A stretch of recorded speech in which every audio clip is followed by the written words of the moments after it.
I don't necessarily look so much for the food service experience. Mm-hmm. Again, small community, there's a lot of limitations on where they'd even be able to get that experience. Right. So I don't really focus so much on that. If they have it, great. If they're not, it's still not going to count against you. Mm-hmm. I look for their customer service. I look for their kindness. I can teach the skill. I can't teach them to be nice. Right. And they're dealing with people. We see people on their worst and their best days. Right. And so I want somebody that can go up there and be empathetic and understanding. You know, even if nursing's calling down and they're fried or busy and they're a little sharp on the phone, that they can step back and say, okay, wait a minute, they got a lot going on today. Right. Instead of just getting all bent out of shape. So I try to look for people with really strong character in those ways. I can teach the skill. I can't teach you to be compassionate. Right. I can't teach you to be empathetic with that patient that's, you know, just lost all control of everything, and they're angry and they're mean, and I mean, and still go in there and be kind and smile and provide that care. Right. So that is our biggest focus when we're recruiting. I also look at somebody that's willing to learn.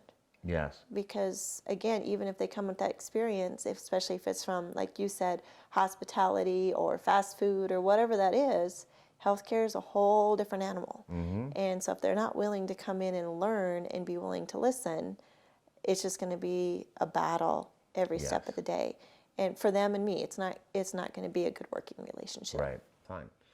Well, in a hospital environment, it's not really that way. I mean, one day you're walking in and you could be dealing with a multitude of situations. It's no day is the same, is it? No, and it can change within an hour. Right. You can come in thinking, oh, I got 6 patients today. It's going to be a gravy day, and surgeries get done, and people are coming in through the ER. Next thing you know, you have full census, and you're running around just nuts trying to keep up with everything. And something that my staff don't experience that often is altered textures. You know, some of those specialty diets, tube feedings, because that's just not something we see on a regular basis. So sometimes when those come in, they have to pause a minute and like reset. Okay, yeah, this is how we do this, because they could go months without having ever an altered texture. Right. And so that sometimes will really throw them, especially if it's a newer staff member that maybe only did it one time, Right. and they've been there 6 months. And so when you see like the fall with the uptick with flu season or those kind of things, then we see more of those folks come through from the nursing home or those other areas. Otherwise, the rest of the time, we don't see that. Right. And so that really is difficult for them to sometimes flip that gear and say, wait a minute, am I doing this right? Right. So if somebody is starting in this career path, you know, getting into hospitals, let's say they're even starting in the dish room. Explain the processes that are involved or that you have in place or you recommend where the development of that person and what they can do both personally and professionally and where that can go and how do they get there? Well, I do that in 2 ways. I have one theory, and I tell every staff member I hire this, my goal is you leave here better than when you came in. Even if you're here for a month, I want you to go away with something that you learned. We do provide Surf Safe training, or at least some sort of a food safety training. I don't necessarily require the certification, but I need them to know those basics. Right.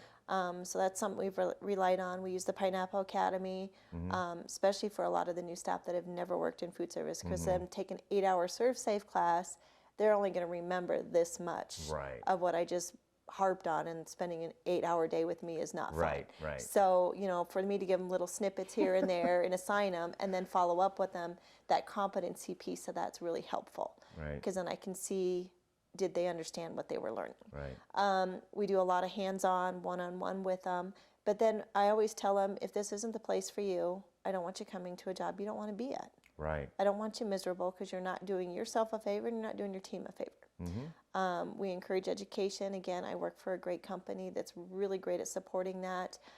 We work in a rural community, which means I have access to funding that maybe other places I wouldn't have had. So there's opportunities for me to get free scholarships for them. I've got students right now, 3 of them enrolled in the CDM course, all paid 100% free through the state of Wyoming through those scholarship programs. So there's tools out there if you're willing to look for them. There's workforce development grants to help. And it doesn't matter what program they're going into. If they want to go to a food show and just learn, if they want to attend a conference, if they want to take the CDM course. I have one taking their CNA courses right now. I don't Oh, care. that's terrific. I want them to, follow their heart and enjoy what they're doing. If they stay with me, all the better. If they don't, at least we gave them the opportunity to learn something new. Right. So I'm always big about with my team, if you want to learn something or if there's something you're interested, come talk to me. I will help you figure it out. Figure it out. Because I had support doing the same thing, and I want to make sure my team feels that same support.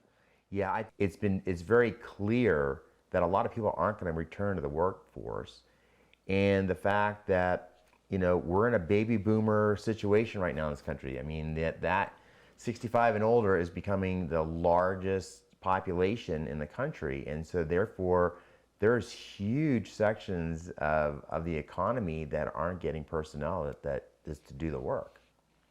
So people have choices these days. So how do you create that space or that environment where people want to come work for you? The economy is so weird right now with the money that was poured into, offset all the stuff that happened with COVID. Right. People aren't applying for jobs. Right. They were discussing even like in our business office, RNs. I mean, we've got so many openings that usually you have a stack of applications, even in our small community. Right. We have none. I don't know the answer to that when they can go out there and name their prices and they have options, where before maybe they didn't have those options or that much power in naming this is what I want to be paid. Right. We're bringing in travelers on the nursing and the radiology side just to cover shifts. Right.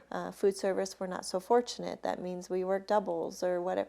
I wish I knew the answer to that, Right. and especially I'd like to say it's just in the small rural communities, but I just came back from a conference in June, and everybody's struggling with those same It issues. absolutely is. And it's in the school districts. It's not just healthcare. It's everywhere.